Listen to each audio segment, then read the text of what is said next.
Today is Wednesday, June 28th, and this is Miss King. One of the things that I did over the summer that I really enjoyed is mountain bike riding. I got a new mountain bike for my birthday at the beginning of June before school got out, and I was able to ride every week this summer. Some of my favorite places to go is up on Teton Pass, just west of Jackson. Also, Game Creek and Cache Creek south of town, and to the east of town, and then also Munger Mountain, which is southwest of Jackson. Some of the reasons why I liked mountain biking is there were a lot of really pretty wildflowers out in the beginning of the season. And I was able to go in the morning or in the evening when it was a little cooler and not so hot. And I was able to go with some of my friends and my family.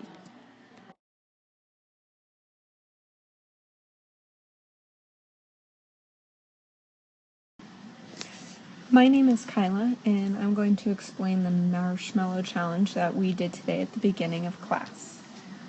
The first thing that we did was gather our supplies, which was 18 spaghetti sticks, 1 large marshmallow, a yard of masking tape, and 18 inches of string.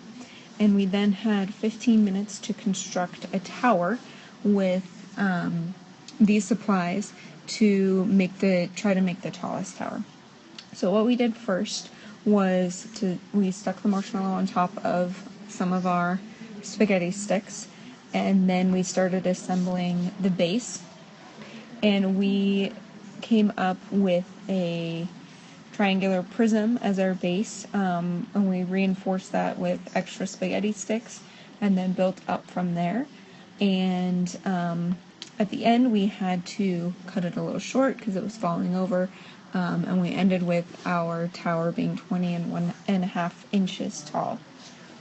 What went well is we came up with a plan to begin with, and we stuck with that plan, but as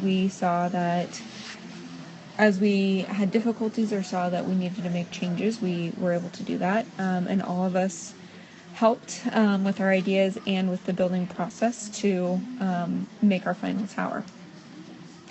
If we were to do this again, something I would do differently is reinforce the base more, maybe using some spaghetti sticks at the base to help with that.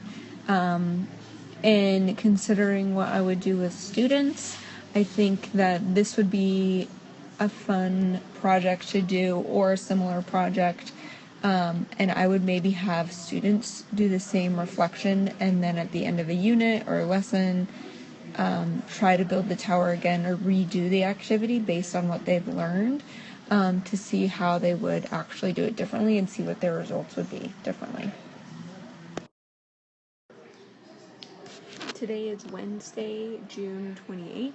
My name is Kyla, and on Explain Everything, I'm going to be explaining how Moran Elementary School is made up and how it works.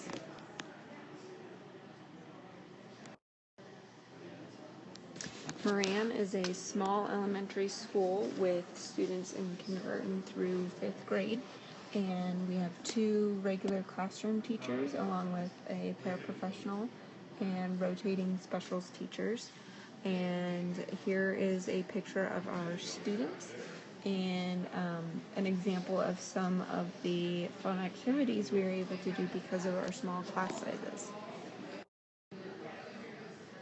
Here is what our front of our school looks like, and across the street we have the Moran Post Office right here, and these are both located at Moran Junction. And besides employee housing for the Park Service, that's all that is there. Across the street you can see there are some ranchers moving their cattle, which there's a lot of cattle ranches up by us, and a lot of the time we also see wildlife out in front of the school or behind the school in the playground, such as elk or coyotes or even wolves. And if you go behind our school and up the hill a little ways, you'll see Mount Moran right here. Not this exact view, but it is You can see it from our playground. And Marion Junction is located at the Red Star right there. So here in Jackson, where most of Teton County School District schools are, you can see that you travel up the road. It's about 30 miles north, and we're located right at that Red Star. As I said before, Moran is a small elementary school. This year we had 16 students. This is a picture of one of the last days of school. We came in on a field trip to Jackson, to the park, and all on their own they started playing Duck Duck Goose. And they really become a family over the years and include everyone in most activities that they do, whether they're prompted to or not. And I think this picture really shows that.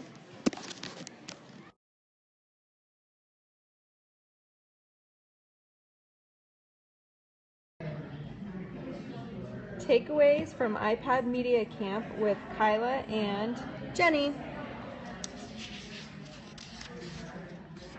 Small projects throughout the year incorporating technology can lead to big learning and understanding around content, as well as technology and how to use it effectively and efficiently.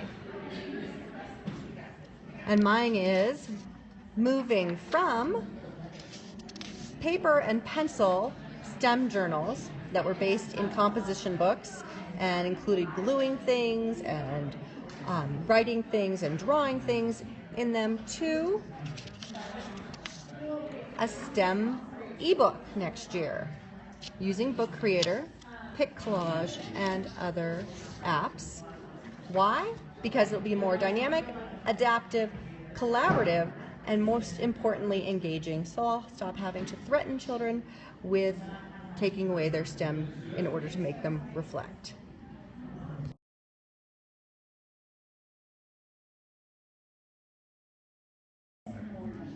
If I could eat any meal or one meal for the rest of my life, it would probably have to be ice cream. I know that sounds totally unhealthy and terrible, but man, I have such a weakness for ice cream, especially ice cream that has chocolate in it. Oh, I could just survive on that all the time.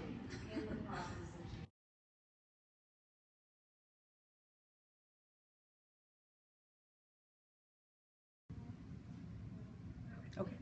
If I could eat only one thing for the rest of my life for every meal, my gut instinct was macaroni and cheese, but then I'm gonna have to go with spaghetti and meatballs because it has slightly more protein.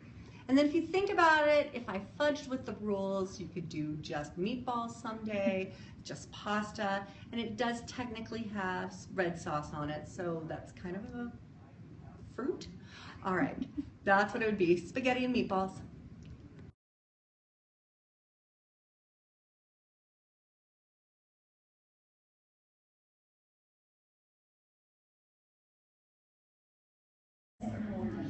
If I could eat any meal or one meal for the rest of my life, it would probably have to be ice cream. I know that sounds totally unhealthy and terrible, but man, I have such a weakness for ice cream, especially ice cream that has chocolate in it. Oh, I could just survive on that all the time. If I could eat only one thing for the rest of my life for every meal, my gut instinct was macaroni and cheese, but then I'm gonna have to go with spaghetti and meatballs because it has slightly more protein. And then if you think about it, if I fudged with the rules, you could do just meatballs someday, just pasta, and it does technically have red sauce on it, so that's kind of a fruit. All right, that's what it would be, spaghetti and meatballs.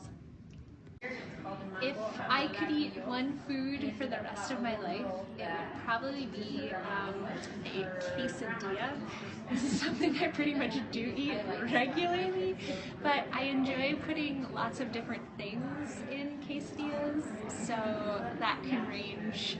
Like sometimes I'll do like a bacon egg breakfast type quesadilla, or if I'm feeling like just cheese and chicken, yeah, I can do that. But I've also been known to make like a Thai quesadilla or really anything. I've even had more of an Italian themed quesadilla with meatballs. So making that kind of a blanketed item, I think I could change that in a lot of creative ways.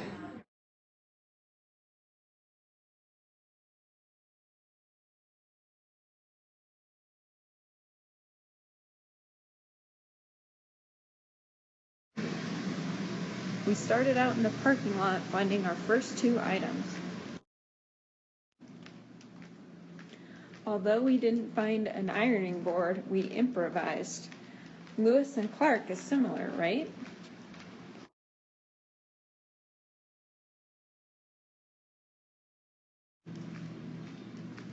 Gwen had a good idea of checking out Pearl Street Market to find a shopping cart.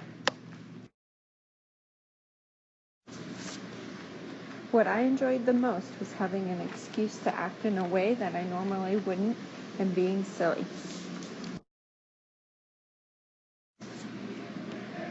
I look forward to using this as a way for students to get to know each other more at the beginning of the year.